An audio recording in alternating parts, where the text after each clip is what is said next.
টাঙ্গাইলের 4 ভাগের 1 ভাগ রাজাকার বানাইছে বাজিদ কাপুর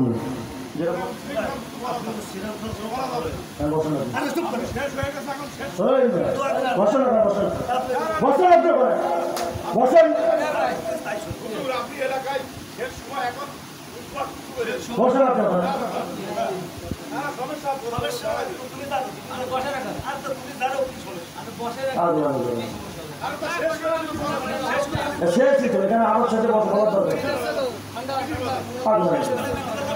আমার বড় মনে করেন না আপনি কি মনে করেন শেষ তো হয়ে গেছে আপনার কথা বলে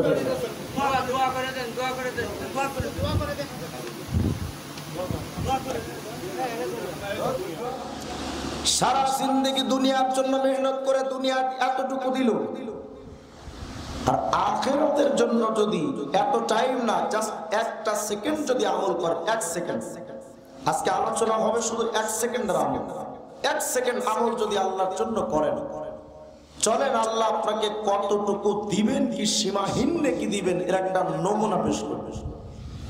বাকি ওই নমুনা পেশ করার আগে 2-3 মিনিটের ছোট্ট একটা ভূমিকা শুনে গেছে। আমরা যে দুনিয়াতে বসবাস করছি, আমাদের মাথার উপর একটা আকাশ আছে, এই আকাশটা কত দূর জানেন? একটা হাদিস বোঝানোর জন্য এই বিষয়গুলো আনতে হচ্ছে। এই আকাশটা কত দূর? ঢাকা থেকে যশোরের দূরত্ব প্রায় 200 কিলোমিটার। অথচ এই 200 কিলোমিটার দূরের ঢাকা এত দূর মনে হয় যে এই যশোর অঞ্চলের অনেক বয়োবৃদ্ধ আজও পর্যন্ত তিনি ঢাকা যাননি দূরত্বের কারণে। এত দূর ঢাকা, অথচ মাত্র 200 কিলোমিটার। আর বিজ্ঞান বলছে দেখো আকাশ কত দূর, ওটার হিসাব পরে মাথার উপরে যে সূর্যটা দেখো, এই সূর্যটা কত দূর জানো? পৃথিবীর চাইতে সূর্যের দূরত্ব 200-400 কিলোমিটার নয়। বিজ্ঞান বলছে পৃথিবীর জমিন থেকে সূর্যের দূরত্ব অন্তত 15,14,00,000 কিলোমিটার। সুবহানাল্লাহ বলবেন। কল্পনা করেন কত দূর সূর্য? 15,14,00,000 কিলোমিটার দূর সূর্য। এত দূরের সূর্যের আলো পৃথিবীতে যখন আগমন করে, 200 কিলোমিটার ঢাকার দূরত্ব পাড়ি দিতে মিনিমাম 3 ঘন্টা টাইম লাগে, বেশিও লাগে। আর বিজ্ঞান বলে 200-500-1000 কিলোমিটার নয়, 15,14,00,000 কিলোমিটার দূরের সূর্যের আলো পৃথিবীর দিকে যে রওনা হয় সকালবেলা, এত দূরের সূর্যের আলো পৃথিবীতে এসে পৌঁছতে আলো টাইম নেয় মাত্র 8 মিনিট 20 সেকেন্ড। বুঝেন নাই? 200 কিলোমিটার দূরের রাস্তা যেতে টাইম লাগলো 3-4 ঘন্টা, আর 15,14,00,000 কিলোমিটার সূর্যের আলো পৃথিবীতে আসতে টাইম লাগলো মাত্র 8 মিনিট 20 সেকেন্ড। আন্দাজ করেন তাহলে আলো কত দ্রুত বেগে চলে? বিজ্ঞান বলে আলো প্রতি সেকেন্ডে 3 লক্ষ কিলোমিটার দূরে যায় প্রতি সেকেন্ডে। এত দূরে সূর্য, তারপর সময় লাগে মাত্র 8 মিনিট। বিজ্ঞান বলে দেখো মেসি 87 এর কেন্দ্রে অবস্থিত এক গহ্বরের নাম কৃষ্ণ বিবর বা ব্ল্যাক হোল। মাঝখানে তো কালপুরুষ নিহারিকায় যেতে টাইম লাগে আলোর গতিতে 1500 বছর। আমরা যে মিল্কি ওয়ে গ্যালাক্সিতে বসবাস করি, তার আলো পৃথিবীতে আসতে টাইম লাগে 2700 বছর। সেই কৃষ্ণ বিবর বা ব্ল্যাক হোল এত দূর, আলোর গতিতে ওই ব্ল্যাক হোলের আলো পৃথিবীতে এসে পৌঁছতে সময় লাগবে অন্তত 27,000 বছর। কত দূর ব্ল্যাক হোল? বিজ্ঞান বলে শুধু তাই নয়, আকাশে কোটি কোটি গ্যালাক্সি আছে। এর মধ্যে এক গ্যালাক্সির নাম অ্যান্ড্রোমিডা। কত দূর? বলে অ্যান্ড্রোমিডা এত দূর, তার আলো যদি পৃথিবীতে পৌঁছাতে চায় সময় লাগবে আলোর গতিতেও অন্তত 25 লক্ষ বছর। কল্পনা করেন কত দূর সেই অ্যান্ড্রোমেডা। আমি এখনো প্রথম আসমান খুঁজে পাই নাই, এর মাঝখানের সৃষ্টির নবমণ্ডলের কিছু তথ্য দিচ্ছি।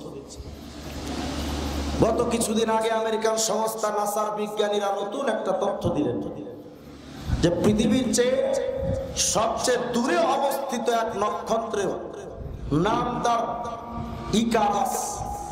কত দূর?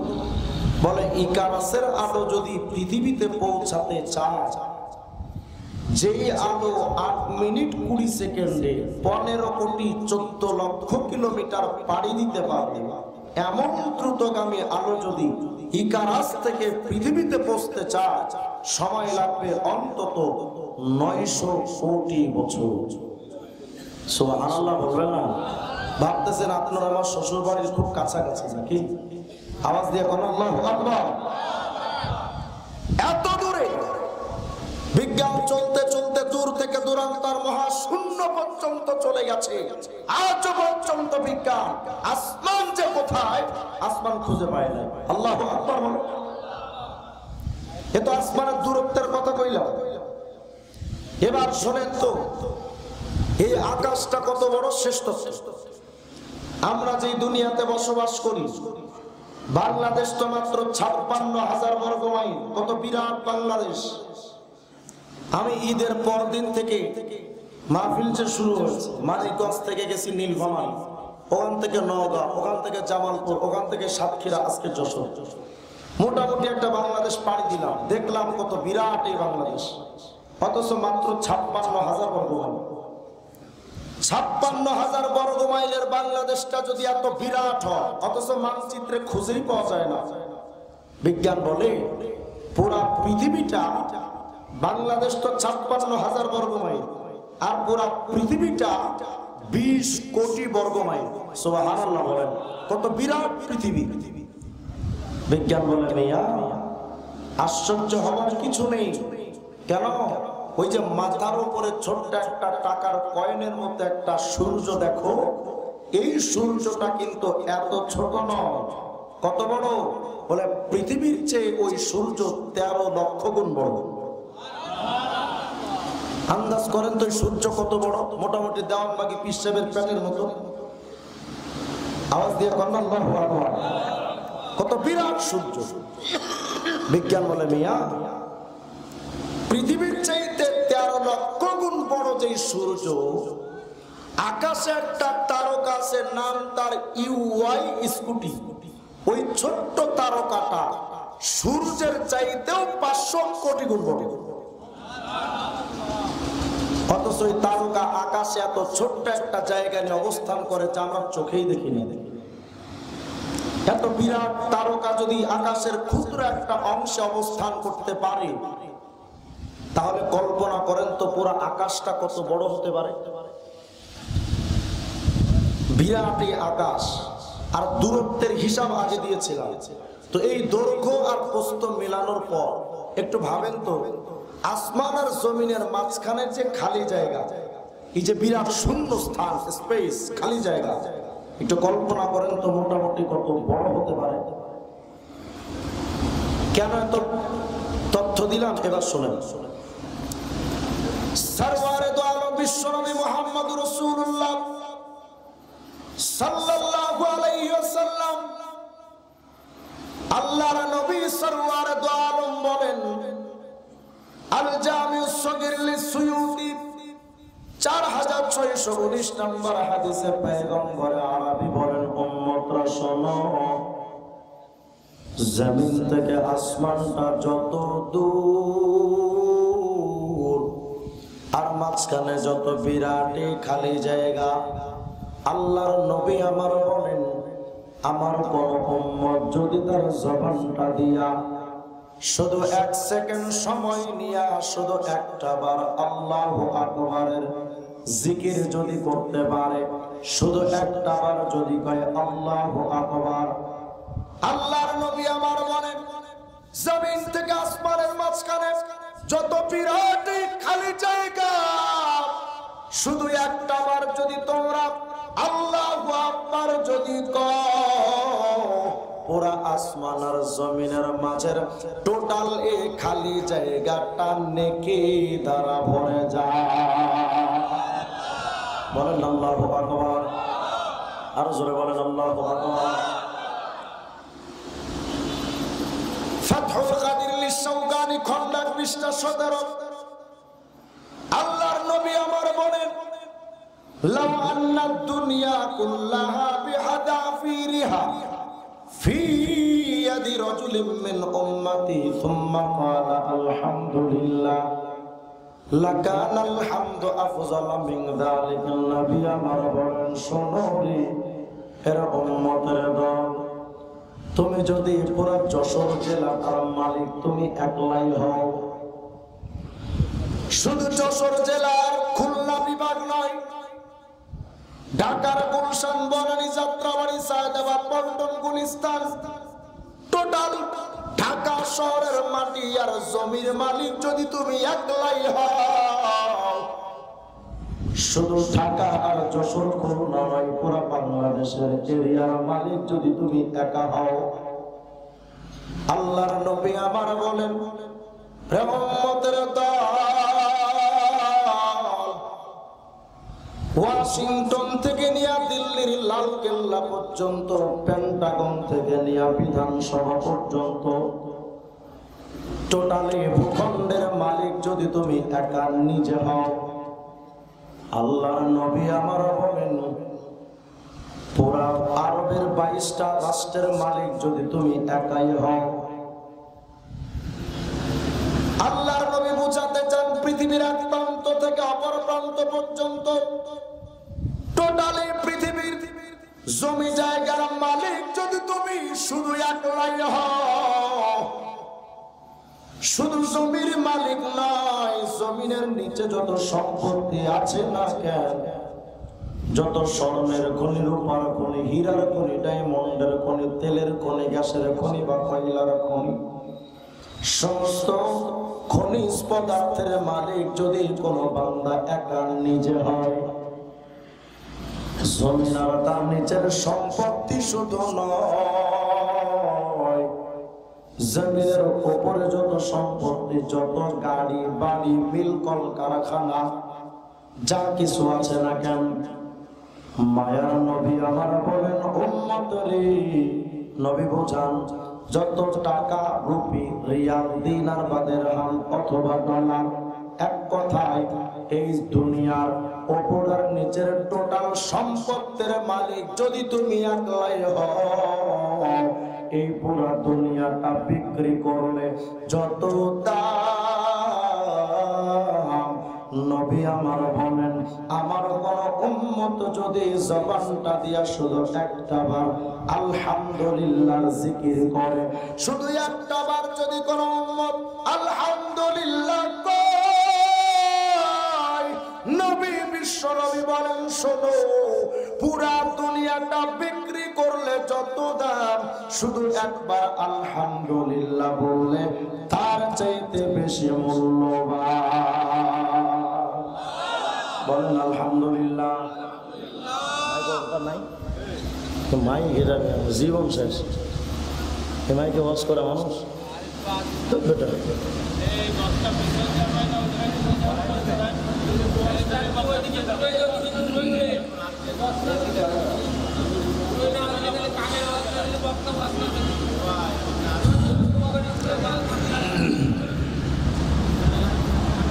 বলেন আল্লাহু আকবার, সবাই সবাই বলেন আল্লাহু আকবার।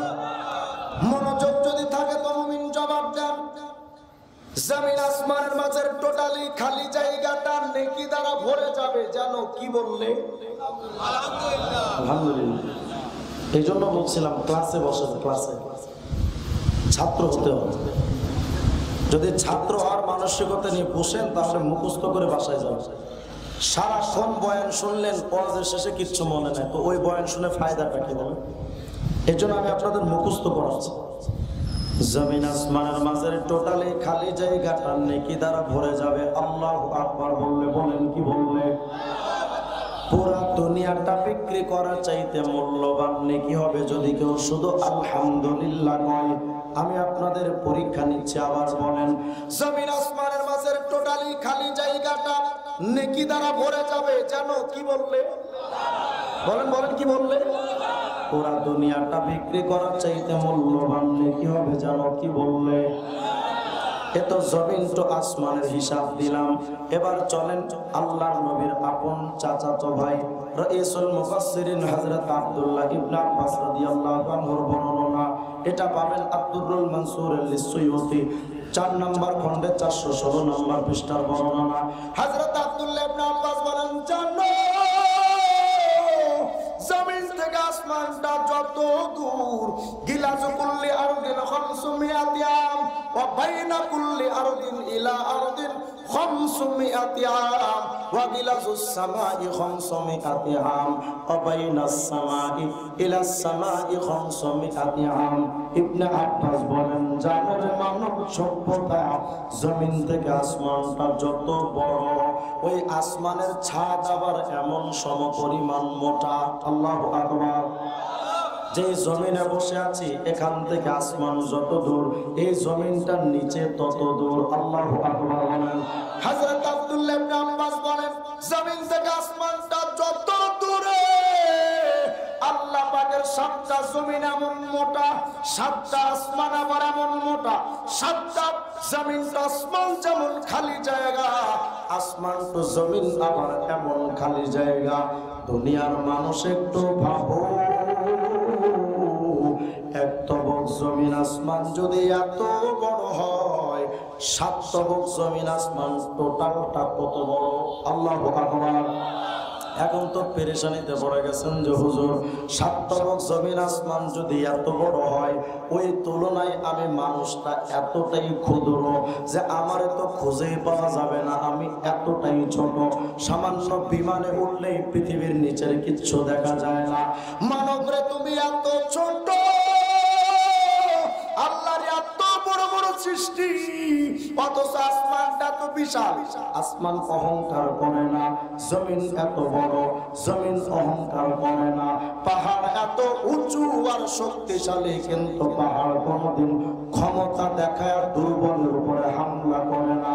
একমাত্র মানব সভ্যতাটা এমন, সামান্য নেতার সামসাম যদি হয়, তার ক্ষমতা আর ঠেলায় বাঁচা যায় না। আরে বাপ রে বাপ, কত পাওয়ার! বিরাট বড় পাওয়ার ওয়ালা। দিন যদি 13 বার করে জুতা দিয়ে পিটান, তাহলে তো বাদ যাবে, আগে যাবে না। কি পাওয়ারফুল! অথচ নেতার চামচা সামসা ঠেলা এত। 7 তবক জমির আসমান এত বড়। আপনি যদি বলেন হুজুর আসমান জমিন যদি এত বড় হয়, ওই তুলনায় আমি মানুষটা তো খুব ক্ষুদ্র, তাহলে আমার জানার দরকার আসমান জমিন যদি এত বড় হয়, তো আমি মানুষের তো অস্তিত্বই পাওয়া যাবে না। এটা কেমনে কি হইল হুজুর? আল্লাহর নবী বলেন, না রে উম্মত, টেনশন করিছে না, তোমাদের জিন্দেগিতে একটা আমল আছে যেটা 7 তবক জমিন আসমানের চাইতে বড়। সুবহানাল্লাহ। কিতাবে নাওয়াল মুস্তাদরাক আলা সহিহাইন লিল হাকিম 150 নম্বর 55 নম্বর হাদিস। আল্লাহর নবী আমার বলেন, শুনো, 7 তবক জমিন আসমানটা যত বড়,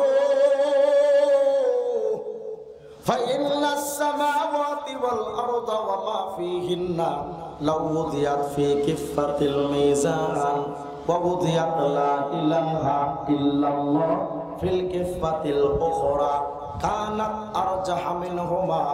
নবী আমার বলেন, 7 তবক জমিন আসমানটা যদি মিজানের একটা পাল্লায় চাপায়া দাও, আর কালেমা তাইয়্যিবা লা ইলাহা ইল্লাল্লাহর একবারের জিকিরের নেকিটা যদি মিজানের আরেকটা পাল্লায় রাখো, 7 তবক জমিন আসমানের পাল্লাটা হালকা, তোমার একবার কালেমার জিকিরের নেকির পাল্লাটা ভারী হয়ে যাবে।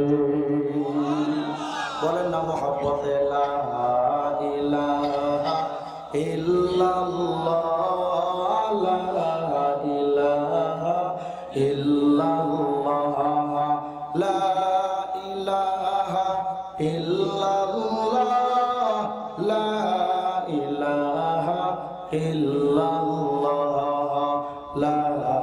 ইলাহা ইল্লাল্লাহ লা ইলাহা ইল্লাল্লাহ। আওয়াজ দিয়া করো আল্লাহু আকবার।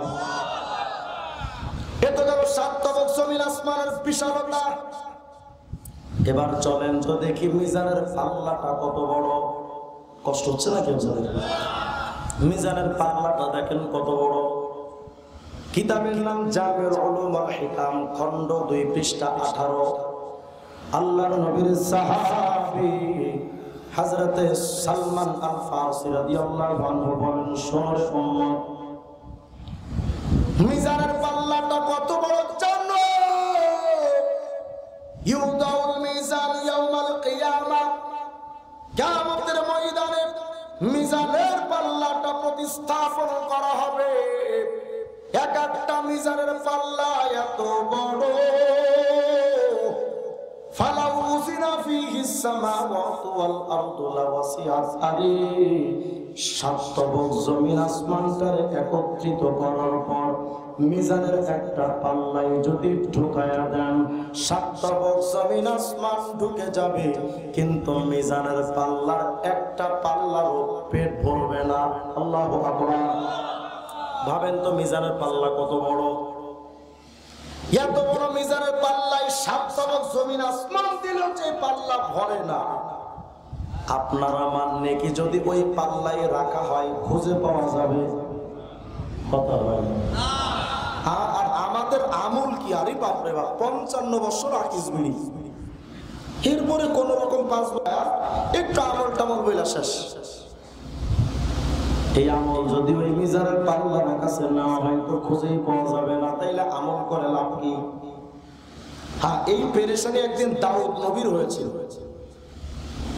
তাফসীরে রুহুল মাআনি, খণ্ড 17, পৃষ্ঠা 54 বর্ণনা। হযরত দাউদ আলাইহিস সালাম বলেন, শোনো রে উম্মত, হযরত দাউদ একদিন আল্লাহকে বলেন, মায়ার রব, এত বড় যদি মিজানের পাল্লাটা হয়, ইয়া ইলাহি মানিল্লাযী ইয়াকদিরু আইয়ামলা কিফাতাহু হাসানা। ও রব, মিজানের পাল্লাটা যদি এত বড় হয়, যার মধ্যে 7 তবক জমিন আসমান দিলেই খুঁজে পাওয়া যায় না, এত বড় মিজানের পাল্লায় আমার নেকি দিলে এমন কোন নেককার আছে যার নেকি দিলে ওই মিজানের পাল্লাটা ভরে যাবে? এমন নেককার তো আমি দাউদ নবীর চোখে চোখে কাউকে পড়ে না। এমন বড় নেককারটা আমি খুঁজেই পাই না।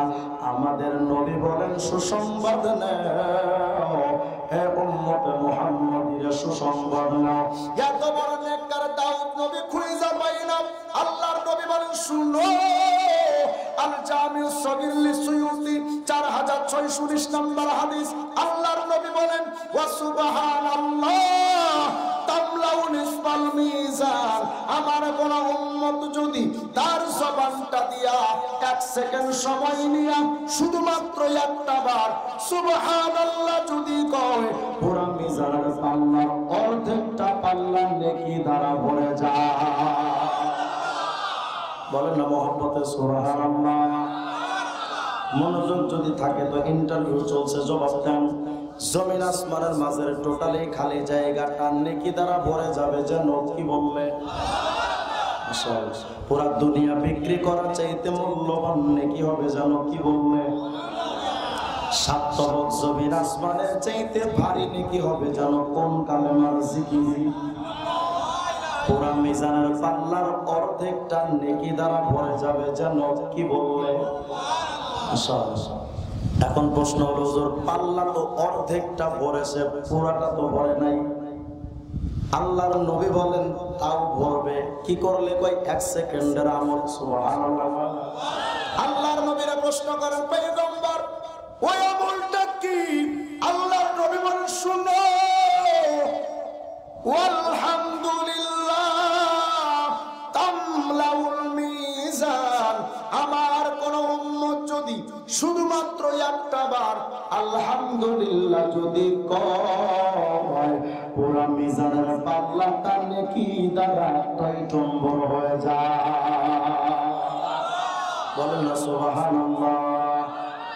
আলহামদুলিল্লাহ, আল্লাহু আকবার, লা ইলাহা ইল্লাল্লাহ, লা ইলাহা ইল্লাল্লাহ, লা ইলাহা ইল্লাল্লাহ, লা ইলাহা ইল্লাল্লাহ, লা ইলাহা ইল্লাল্লাহ, লা ইলাহা ইল্লাল্লাহ।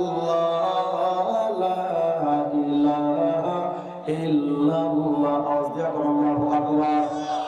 তাহলে বলেন তো জিকির করবেন কার?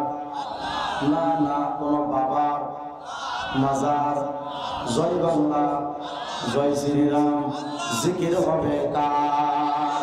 কিছুদিন আগে নারায়ণগঞ্জের এক নেতার মুখে শুনলাম, কয় আমি জয় বাংলা বলতে বলতে যেন মরে যায়। এখন ঠাটা করে শুধু মই না দেয়, এরপরে আমরা সাংবাদিক পাঠাবো তোর কবরে যে ঠেলা কি। আমরা চাই মৃত্যু হবে কি বলতে বলতে, বলেন বলেন কি বলতে বলতে।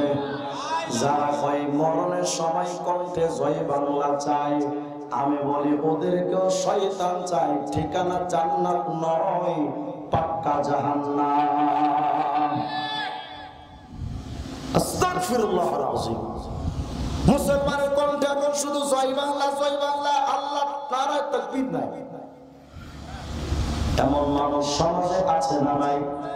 এই ব্যাপারে কইতে গেলে তো দিবেন, মামলা দিয়া ঢোকায় তো দেন না। দুইবার তো গেছি, এখনো তো হ্যাটি করি নাই। মুসলমান ভাইরা কথাগুলো বুঝবেন, জবানে জিকির লাগবে কার? কোন দুনিয়ার কোন নেতার।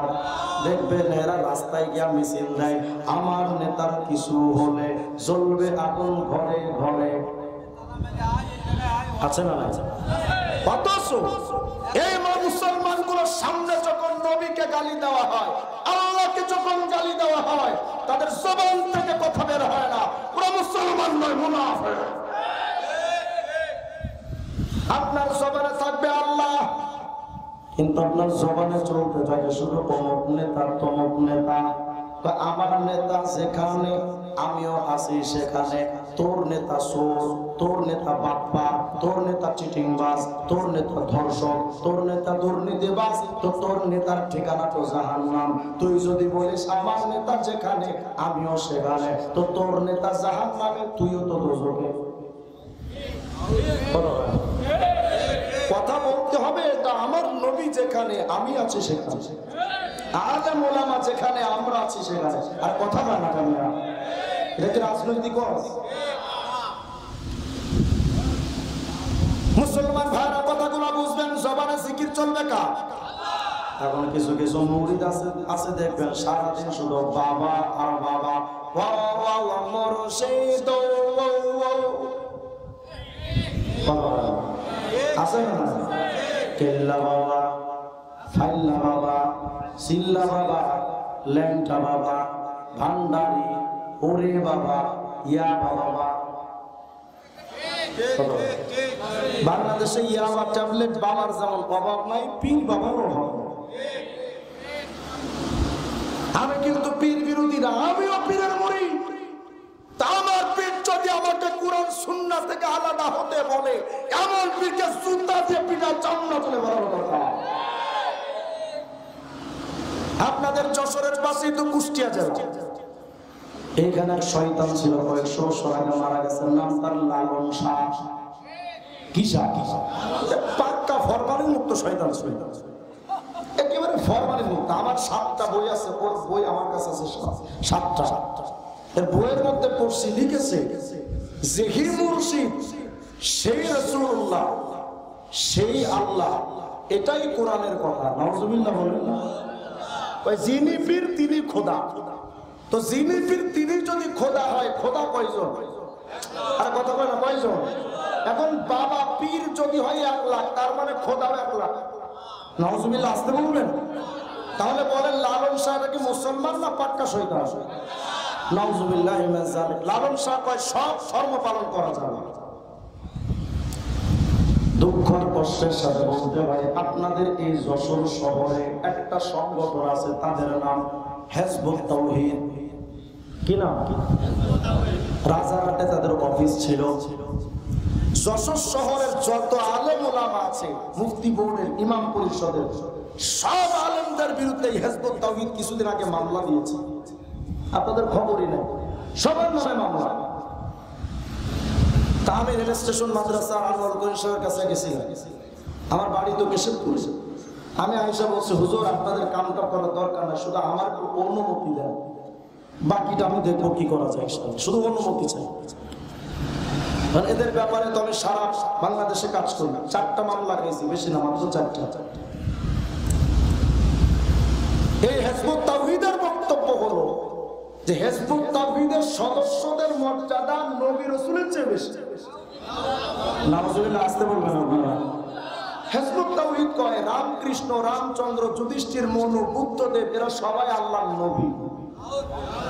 ভাই, হিন্দুদের বেদ, রামায়ণ, গীতা, ত্রিপিটক, মহাভারত এগুলো সব কুরআনের মতো আসমানি সত্য কিতাব। ওদেরকে দিন 13 বার করে জুতা দিয়ে পিটানো দরকার।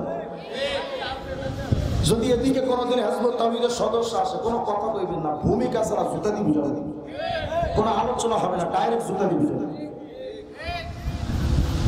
মুসলমান ভাইরা বলেন তো, জবানে জিকির চলবে কার? আচ্ছা, মনোযোগ যদি থাকে তো এবার ইন্টারভিউ চলছে, জবাব দিবেন। জমিন আসমানের মাঝের টোটালে খালি জায়গাটা নেকি দ্বারা ভরে যাবে, কি বলবে? কি বলবে?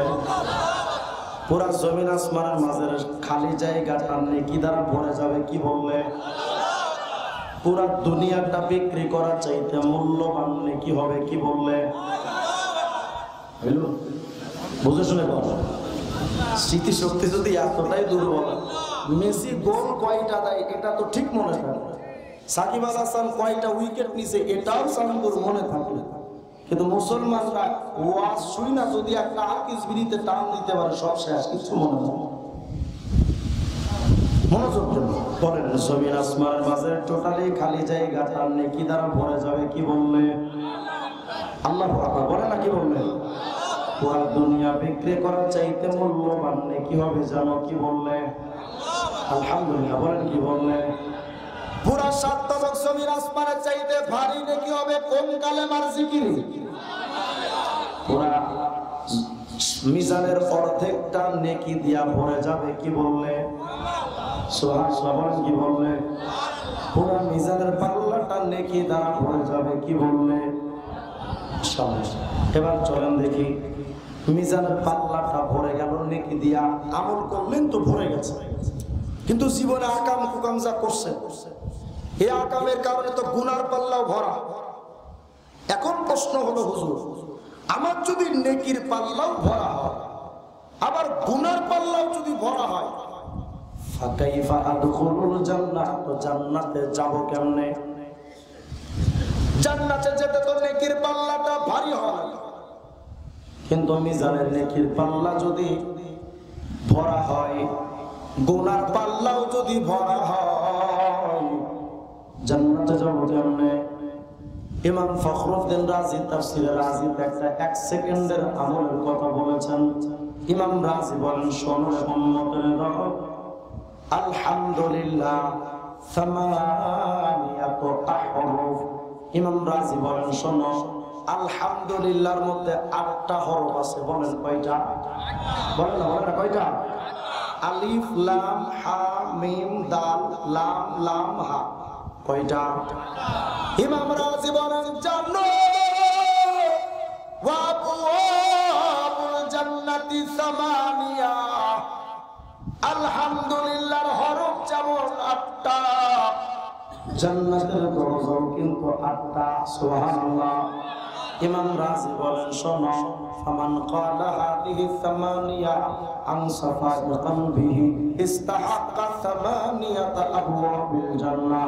ইমাম রাজি বলেন, আল্লাহর কোন বান্দা যদি পরিষ্কার একটা অন্তর নিয়া শুধু একবার আলহামদুলিল্লাহ যদি কয়, ইমাম রাজি বলেন ওই 8 হরফের আলহামদুলিল্লাহ একটা বার যদি কয়, জান্নাতের 8টা দরওয়াজা টাস টাস করে খুলে যায়। বলেন আলহামদুলিল্লাহ।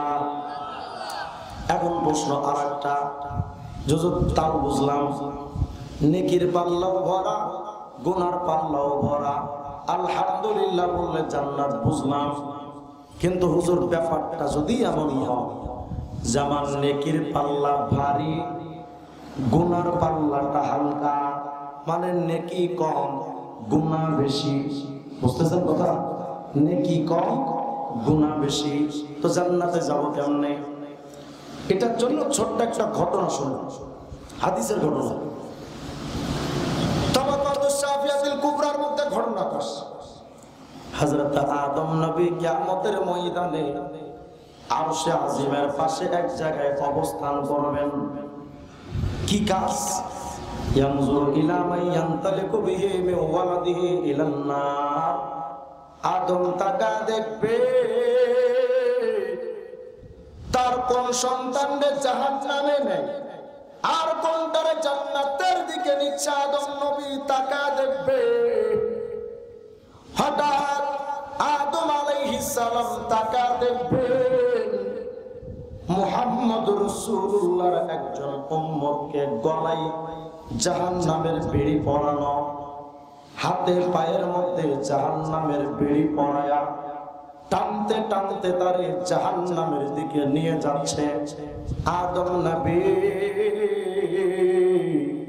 তাকা এই দৃশ্যগুলো যখন দেখবেন, হযরত আদম তখন চিৎকার দিয়ে বলবেন, ইয়া আহমদ, ইয়া আহমদ, মুহাম্মদ তুমি কই? চিৎকার দিয়ে আদম ডেকে বলবেন, মুহাম্মদ তুমি কোথায়? আরে দুনিয়ার উম্মতের দল, কিয়ামতের ময়দানে তোমার নবীরে তুমি একটা জায়গায় কেমনে খুঁজে পাইবা? তোমার নবী তো উম্মতের দরজে একবার ডান দিকে দৌড়ে আর একবার বাম দিকে, তো একবার সামনে দৌড়ায় আর একবার পেছনে দৌড়ান নবী।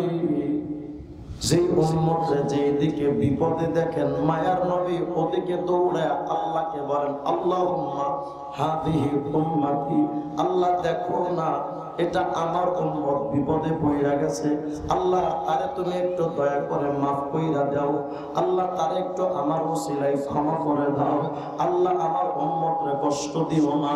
মায়ার নবী কিয়ামতের ময়দানে পুরা হাসরের ময়দানে দৌড়াদৌড়ি করতে থাকবেন, উম্মতের কোথায় বিপদ। আদম যখন ডাক দেয়া বলবেন, মুহাম্মদ তুমি কই? নবী দূরের থেকে আওয়াজ দেয়া বলবেন, লাব্বাইক ইয়া আবাল বাশার, এই বাবা আদম আমি এখানে আছি, বলেন না কি বলতে চান আপনি? কি হয়েছে আদম বাবা? আমি মুহাম্মদ এখানে আছি, একটু বলেন। আদম নবী ডাইকা বলবেন, মুহাম্মদ রে হাদিহি উম্মাতুকা ইয়ানতালিকু বিহি ইলান নার, এই মুহাম্মদ এইটা মনে হয় তোমার উম্মত, দেখো রে কত কষ্ট দিয়ে পরে ফেরেশতারা টানতে টানতে জাহান্নামের দিকে নিয়ে যাচ্ছে। মুহাম্মদ দেখো না ওটা বুঝি তোমার উম্মত, একটু দেখো না বাঁচানো যায় কিনা। মায়ার নবী যখন উম্মতের দিকে তাকাবেন, কোন নবী এমন দরদি নবী, যেই নবী দুনিয়াতে রাত্রবেলা অনেক সময় উম্মতের দরদে ঘুমাইতে পারতেন না, জান্নাতুল বাকিতে গিয়া কাইমান ইয়াকুলু ইয়া রাব্বি উম্মতি, সাজিদা ইয়াকুলু ইয়া রাব্বি উম্মতি। মায়ার নবী উম্মতের মায়ায় ঘুমাইতে পারতেন না। গভীর রাত্রে ঘুম থেকে শোয়া থেকে উঠা জান্নাতুল বাকির কবরস্থানে যায়া একবার দাঁড়ায়া একবার সিজদায় গিয়া আল্লাহরে বলতেন, আল্লাহ আমার তো ঘুম আসে না, আমার গুনাহগার উম্মত রে কি করব? আমার উম্মতের গুনাহগার উম্মত রে কি করব? ওদেরকে যদি জাহান্নামে দিয়া দেও আল্লাহ, আমি মুহাম্মদের তো সহ্য হবে না, আল্লাহ তুমি আমার উম্মতকে কি করবা সেটা কও। একদিন মায়ার নবী নামাজের পরে বসে বসে কাঁদতেছিলেন। আল্লাহ জিবরিল আমিন রে পাঠায়, এখন জিব্রাইল রে আমার মুহাম্মদের কাছে একটু যাও, দেখো না আমার হাবিবুল্লাহ মুহাম্মদ আজ কান্নাকাটি করে কেন? যদিও আল্লাহ জানেন, তবু জিবরাইলকে পাঠান, জিবরাইল রে আমার মুহাম্মদ রে জিগাও রে, আমার মুহাম্মদ কাঁদে কেন? জিবরিল এসে প্রশ্ন করেন, ওগো আল্লাহর নবী, আল্লাহ আমাকে আপনার কাছে প্রশ্ন দিয়ে পাঠিয়েছেন, নবী গো বলেন না কেন আপনি কাঁদেন? আপনি এতিম নবী, কেন আপনি কাঁদেন? কি হয়েছে আপনার? মায়ার নবী আমার বলেন, জিবরাইল রে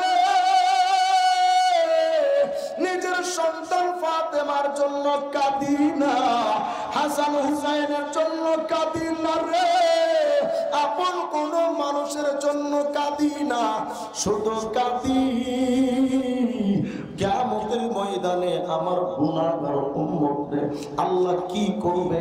আল্লাহ যদি আমার উম্মতরে জাহান্নামে দেয়, আমার উম্মতরে জাহান্নামে রেখে আমি জান্নাতে কেমনে বাঁচবো রে?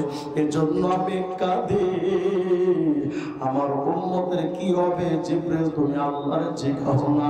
আল্লাহ বলেন, মুহাম্মদ রে তুমি আর কাঁদো না, তোমার চোখের থেকে আর পানি ঝরায়ও না। ওরে মুহাম্মদ কান্না বন্ধ করো, আমি আল্লাহ সিদ্ধান্ত জানায়া দিলাম, কিয়ামতের ময়দানে আপনার উম্মতরে জাহান্নামে দিয়া আমি আল্লাহ আপনার অপমান করব না। সুবহানাল্লাহ বলেন না? রিওয়ায়াতের মধ্যে আসছে, মায়ার নবী এক সময় একটা জায়গায় দাঁড়িয়েছিলেন, হঠাৎ করে একটা মানুষ হরিণী শিকার করে নবীর পাশে দিয়া যাচ্ছিলেন, হঠাৎ করে হরিণটার জবান খুলে গেছে। ইমাম যাহাবী রাহমাতুল্লাহ আলাইহি তার কিতাব আল কাউলুল বাদিয়ের মধ্যে ঘটনাটা লিখেছেন, হরিণীটা যখন নবীজির পাশে দেয়া যায়, হরিণীর জবান খুলে গেছে, আর হরিণ ডাইকা নবীরে ডাইকা বলে, আল্লাহর নবী আমি এমন এক হতভাগা হরিণী, ও পয়গম্বর আমার বাচ্চা হয়েছে, বাচ্চাগুলো আমার স্তনের দুধ পান করে, নবী গো আমার বাচ্চাগুলো ক্ষুধার্ত, অথচ এই লোকটা আমাকে শিকার করে নিয়ে আসে, নবী আপনি তারে একটু বলেন না, আপনি তারে একটু বলেন যেন আমার একটু ছেড়ে যায়। নবী আমি কথা দিলাম, এই লোকটা ছেড়ে যদি দেয়, আল্লাহর নবীকে প্রশ্ন করা হয়, নবীকে প্রশ্ন করা হয়, ওগো নবী যদি হরিণীটাকে ছেড়ে দেই, ও যদি না আসে কি করবেন? আল্লাহর নবী জিজ্ঞাসা করলেন, হরিণী যদি তোমার আমি অনুমতি নিয়া ছেড়ে দেওয়ার বন্দোবস্ত করি, আর যদি তুমি ফিরে না আসো কি হবে বলো?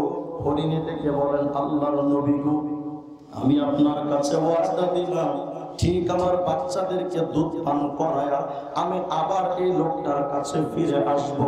ওগো নবী যদি আমি ফিরে না আসি, আপনার নাম শুনে কেউ যদি দরুদ না পড়ে, ওই লোকটার উপর আল্লাহ যেমন অভিসম্পাত করেন নবী, আমি যদি ফিরে না আসি তেমনি তেমন লানত, আল্লাহর লানত যেন আমার উপরে পতিত হয়। ওগো আল্লাহর নবী কথা দিলাম, ঠিক সময় আমি আবার এখানে ফিরে আসবো, আপনি একটু বলেন না যেন আমার লোকটা ছাইরা দেয়।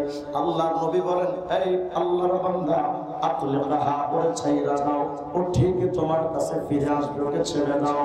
লোকটা তাকে ছেড়ে দিল, হরিণীটা বাচ্চাদের কাছে যায় প্রাণ ভরে তাদেরকে দুধ খাওয়ায়া আখেরি বিদায়টা বাচ্চাদের কাছ থেকে নিয়া হরিণীটা আবার ওই লোকটার কাছে ফিরে আসে। আল্লাহর নবী দৃশ্যটা দেখে তো হতবাক। আল্লাহর নবীকে অবশেষে জিবরিল আমিন আসলেন আল্লাহর নবীর কাছে। জিবরিল আইসা বলে, ওগো নবী আল্লাহ আপনার কাছে সালাম প্রেরণ করেছেন, আর আল্লাহ পাক একটা সুসংবাদ দিয়া পাঠাইছেন, নবী গো এই হরিণীটা তার বাচ্চাদের প্রতি যেমন দরদার মায়া, আপনার উম্মতের প্রতি আল্লাহর মায়া আরো কোটি গুণ বেশি।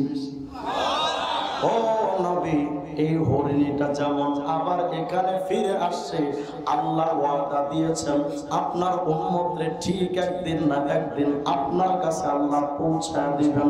আপনি এত টেনশন কইরেন না।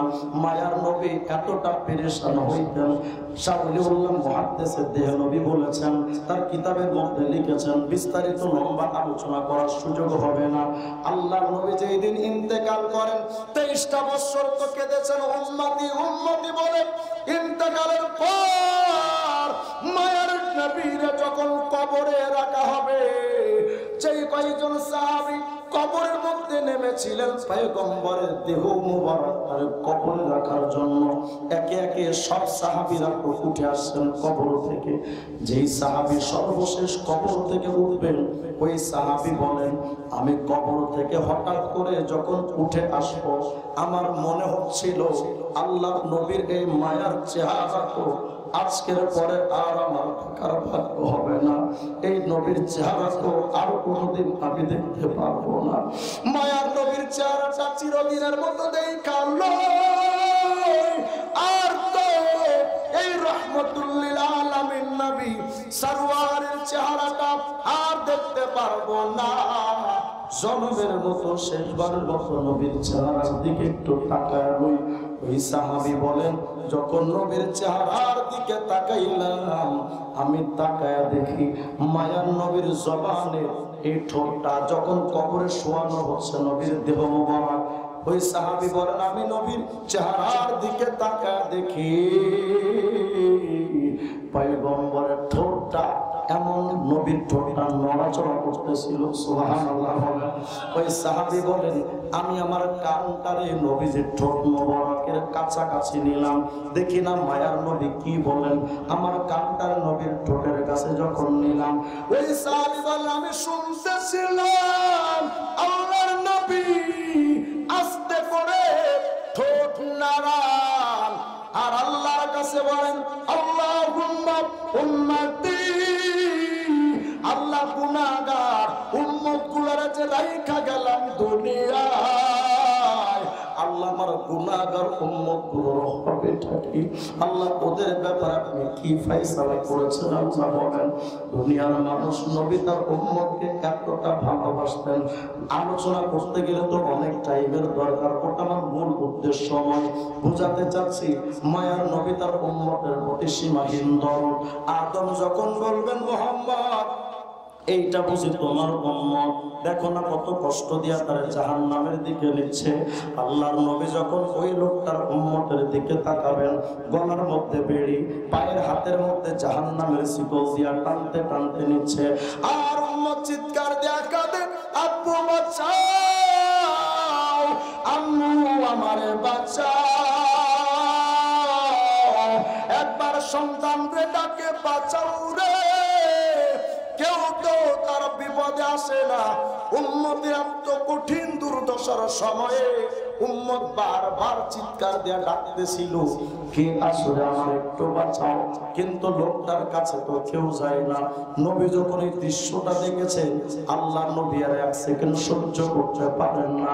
পয়গম্বর আরবের সাহাবী হযরত আব্দুল্লাহ ইবনে আমর বলেন, নবী যখন উম্মতের এই কঠিন অবস্থাটা যখন তাকা দেখবেন, আল্লাহ নবী ফাশাদ্দাল মিজার, এদিক তাকান, নবীজি তার লুঙ্গির মধ্যে এমন করে শক্ত করে একটা গিট্টু দিবেন, ওয়া আহরাউ ফি আসারিল মালাইকা, এবং ফেরেশতার পেছনে উম্মতের দিকে লক্ষ্য কইরা লুঙ্গিতে একটা শক্ত গিট্টু দিয়া উম্মতের পেছনে দৌড়, এই ফেরেশতা ওটা আমার উম্মত কই নিয়া যাও, আমার উম্মতরে জাহান্নামে নিও না, আমি নবী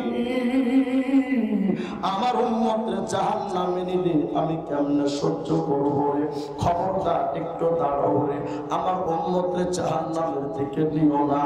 ফেরেশতারা যাইকা বলেন, নবী নাহনু সিদাতুল গিলাজুল্লাযিনা লা নাসিল্লাহ মানহুমার, ও নবী আমরা তো আল্লাহর পক্ষ থেকে আদিষ্ট, আল্লাহ যা বলেন এর বিরুদ্ধে যেতে পারি না, আল্লাহ যা আমাদের নির্দেশ করেন এর বাহিরে কোনো ফরমান মানতে পারি না।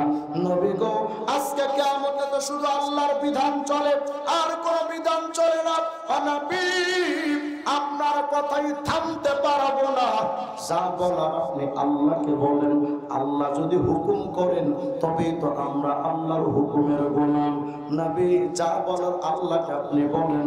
আল্লাহর নবী যখন দেখবেন ফালাম্মা ঈসা নবিয়্যু মিনাল মালাইকা, ফেরেশতা থেকে যখন নবী নৈরাশ হয়ে যাবেন, কাবাজা আলা লিহিয়াতিহি বিয়াদিহিল ইউসরা, এভাবে বাম হাত দিয়া মায়ার নবী তার দাড়ি মুবারকটা এভাবে শক্ত করে ধরবেন।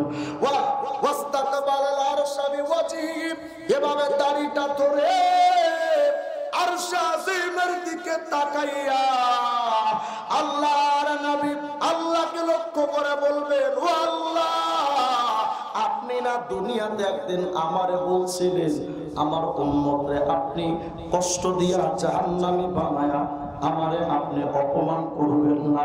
তো আল্লাহ এটা কি দেখছি, আমার উম্মতরে কত কষ্ট দিয়া তোমার ফেরেশতারা জাহান্নামের দিকে নিয়ে যায়। আল্লাহ, আমার উম্মতরে কত কষ্ট দিয়া তোমার ফেরেশতারা জাহান্নামে নেয়। আমি এত কষ্ট করে আশা লইয়া আপনার ফেরেশতাদের কাছে দৌড়া গেলাম, ফেরেশতারা আমার ফিরা দিছে। ও আল্লাহ, আজকে কিয়ামতের ময়দানে আমার উম্মতরে যদি জাহান্নামে দাও আমি কেমনে সহ্য করতে পারি? আল্লাহ, তুমি কও না। আল্লাহ, আমার উম্মতরে একটু ভিক্ষা দাও।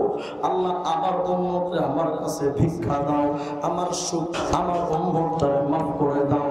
আল্লাহর নবী যখন এ ধরনের কথা যখন বলে আরশে আজিমের দিকে এভাবে তাকায় যখন কাঁদতে থাকবেন, আল্লাহ তখন আর এক সেকেন্ড দেরি করবেন না, সাথে সাথে আন্নাদা মিন তাহতিল আরশি আতিউ মুহাম্মাদা, সাথে সাথে আরশে আজিম থেকে একটা আওয়াজ আসবে, এই ফেরেশতারা থামো, আমার মুহাম্মাদের উম্মতরে জাহান্নামের দিকে নিও না, দাঁড়াও। আরে আমার নবী মুহাম্মদ আজকে কিয়ামতের ময়দানে যা যা বলবে সব কথাগুলো আজকে তোরা মেনে নিবি। দাঁড়া, আজকে কিয়ামতে আমি আল্লাহর কথা যেমন মানবি আমার নবী মুহাম্মদের কথা তেমন মানা লাগবে। সুবহানাল্লাহ। লম্বা কথা, নবী তার উম্মতকে নিয়ে ফেরেশতা সহ আবার মিজানের পাল্লার কাছে যাবেন। যায়া নেকির পাল্লায় নেকি চাপানো, গুনার পাল্লায় গুনাহ চাপানো। আল্লাহর নবী মিজানের নেকির পাল্লার পাশে দাঁড়ানো, উম্মত তো মিজানের সামনে দাঁড়ানো। যখন বলবেন, এই ফেরেশতারা আমলনামাটা আবার একটু ওজন দাও, আমি নবী আমার উম্মতের আমলটা একটু তাকায় দেখবো, একটু ওজন দাও তো দেখি। ফেরেশতারা যখন ওজন দিবে, আল্লাহর নবী তো মিজান নেকির পাল্লার কাছে ডান পাশের পাল্লার কাছে দাঁড়ায়। আল্লাহর নবী যখন তাকায় দেখবে নেকির পাল্লা তো ঠিকই উপরে উঠে গেছে, গুনার পাল্লা ভারী হয়ে গেছে, কি সর্বনাশ, ও তো আবার জাহান্নামে যাবে। উম্মত তো মনে মনে ভাবছিল যেহেতু একবার বেঁচে গেছি আর বুঝি জাহান্নামে যাওয়া লাগবে না। উম্মত একটা আশা পেয়েছিল, কিন্তু আবার যখন তাকায়া দেখে নেকির পাল্লা হালকা, গুনার পাল্লা ভারী, উম্মত তো বুঝে ফেলবে এই যে আবার আমার জাহান্নামের দিকে নিবে। মায়ার নবী তার নেকির পাল্লার কাছে দাঁড়ায়, নবীও ততক্ষণ পর্যন্ত তারে কন্যা যে তুমি টেনশন কইরো না, আমি তোমার নবী। নবী তখনও পর্যন্ত পরিচয় দেন না, কারণ নবী তো পেরেশানিতে আছে, উম্মতের কি হবে, উম্মতের কি হবে। আল্লাহর নবী মিজানের পাল্লার কাছে দাঁড়ায়, নেকির পাল্লা হালকা, গুনার পাল্লাটা ভারী। উম্মত আবার থরথর করে কাঁপতে শুরু করেছে, এই বুঝি আবার জাহান্নামে গেলাম গা, এই বুঝি আবার জাহান্নামে হয়ে গেলাম। উম্মত থরথর থরথর করে কাঁপতে থাকবে। মায়ার নবী নেকির পাল্লার কাছে চুপটি মেরে দাঁড়িয়ে থাকবেন। আল্লাহর নবী বলেন, শোনো রে, ওই সময় আমি কি করব জানো?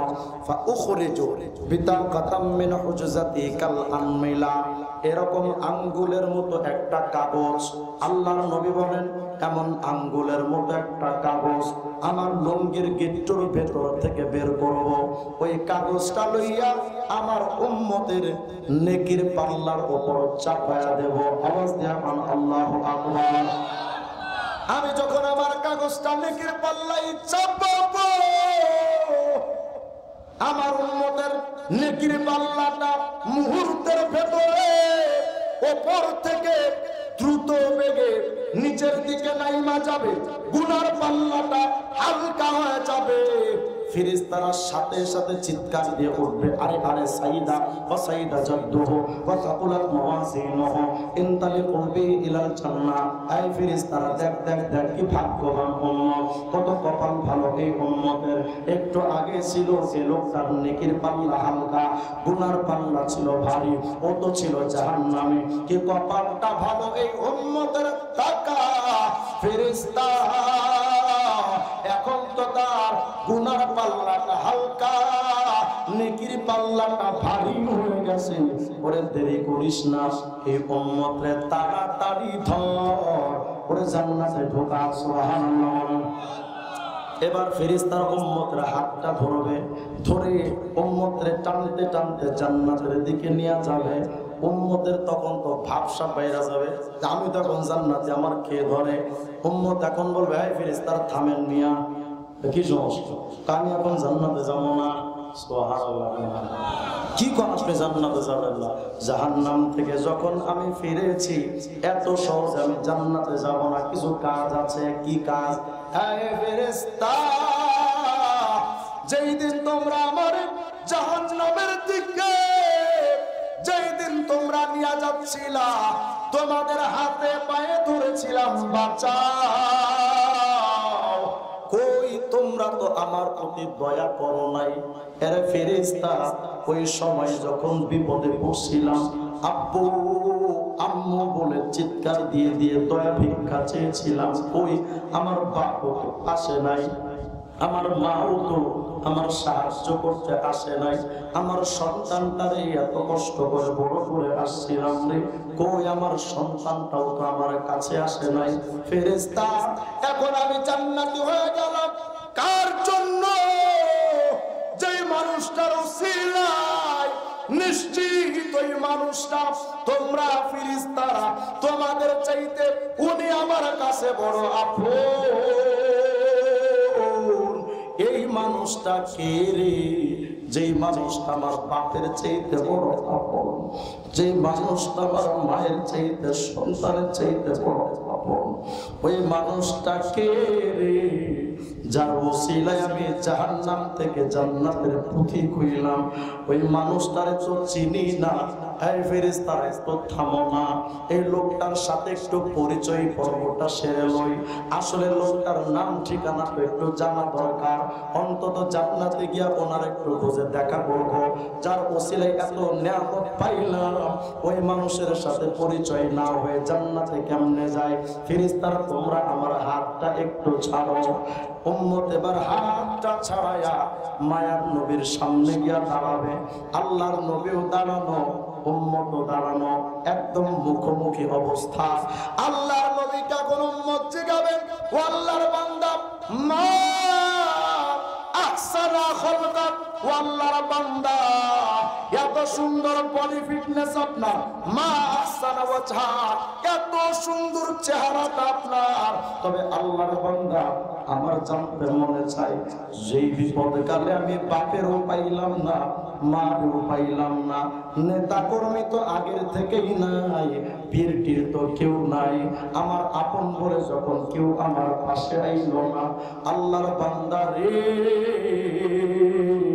ওই কঠিন মুহূর্তে যে আপনি আমার পাশে আসলেন, আমার সাহায্য করার জন্য পাশে এসে দাঁড়াইলেন, আমি জানতে চাই আল্লাহর বান্দা, আপনার নামটা কি?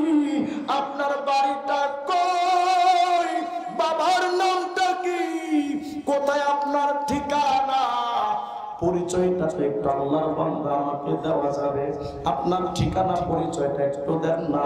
মায়ার নবী উম্মতের প্রশ্নগুলো শুনতেছেন, দাঁড়ায়া দাঁড়ায়া উম্মতের প্রশ্ন নবী শুনতে থাকবেন। নবীও উম্মতের দিকে তাকায়া, উম্মত নবীর দিকে তাকায়া, অবশেষে মায়ার নবী বলে বসবে, এর উম্মত, তুই আমার চিনিস না, আরে আমি তো তোদের নবী। আল্লাহু আকবার। আমি আমি তো তোদের সেই রহমাতুল লিল আলামিন সরওয়ার তো বিশ্ব নবী। আয় উম্মত, তুই আমারে চিনিস না? দুনিয়ার মানুষ একটু ভাবেন তো, উম্মতার নবীর মধ্যে যখন দেখা মুআনাকা কোলাকুলিটা যখন হবে, ওই কোলাকুলিটা না জানে কত আনন্দময়, ওটা না জানে কত সুখময়। এবার উম্মত নবীরে বলবে, নবী সবই তো বুঝলাম, তবে একটা কথা জানতে চাই, যে কথাটার জন্য এত লম্বা ঘটনা, যে আমলটার জন্য আপনাদেরকে শুনাইলাম, ওই কথাটা এখন শোনেন।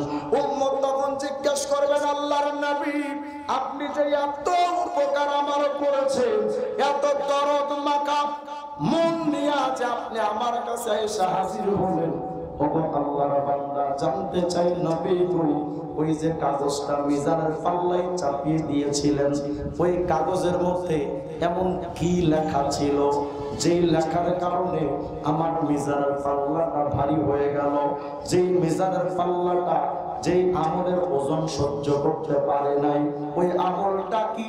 আল্লাহর নবী আমার একটু জানান, ওই আমলটা কি? মায়ার নবী তখন দায়িকা বলবেন, এই উম্মত, হাদিহি সালাতুকাল্লাতি কুনতা তুসাল্লি আলাইয়া ফিদ দুনিয়া। ওই যে দুনিয়াতে একবার দুরূদ শরীফ পড়ছিলা, ওইটাই লেখা চাপা আছে।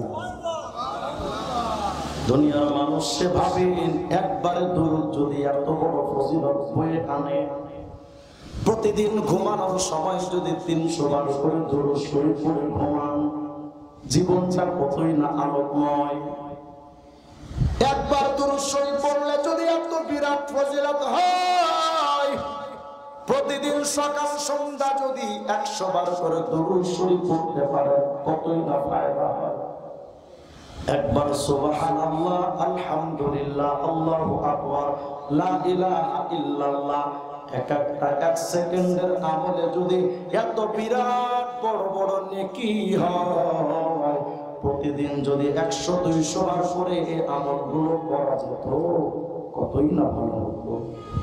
তা আমরা তো টাইম পাই না, আমরা আকিস বিড়ি খাওয়ার টাইম ঠিকই পাই, সুদ ঘুষ খাওয়ার টাইম ঠিকই পাই, কিন্তু জিকিরের টাইম আমাদের হয় না। আজকে থেকে একটু নিয়ত করা যাবে যে আমরা এই আমলগুলো নিয়মিত করবো, ইনশাআল্লাহ করবো তো ইনশাআল্লাহ। হাত নামান, আল্লাহ তাআলা আমাদেরকে কবুল করেন, এই মাহফিলটাকে আল্লাহ তাআলা যেন কবুল করেন। আজকের মাহফিল যারা আয়োজন করেছে, বিশেষ করে আমার অত্যন্ত কাছের বন্ধু হাফেজ জামির, এখানে এই মাহফিল আয়োজন করার পেছনে অনেক শ্রম দিয়েছে।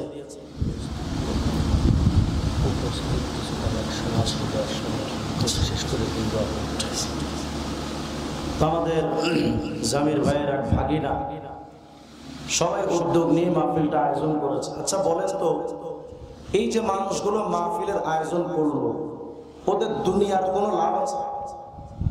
কথা বলেন, দুনিয়ার কোনো লাভ আছে? এই আয়োজনটা কেন করছে? আপনাদেরকে একটু দিন শিখানো, আপনাদেরকে একটু আমল শেখানো, তাই তো? আচ্ছা বলেন তো, এখানে যারা আপনারা আসছেন, এসে আপনাদের লস হয়েছে না লাভ হয়েছে? যদি লাভ হয়, এই মাহফিলটা প্রত্যেক বছর হোক, চান না আপনারা? সবাই চান? যদি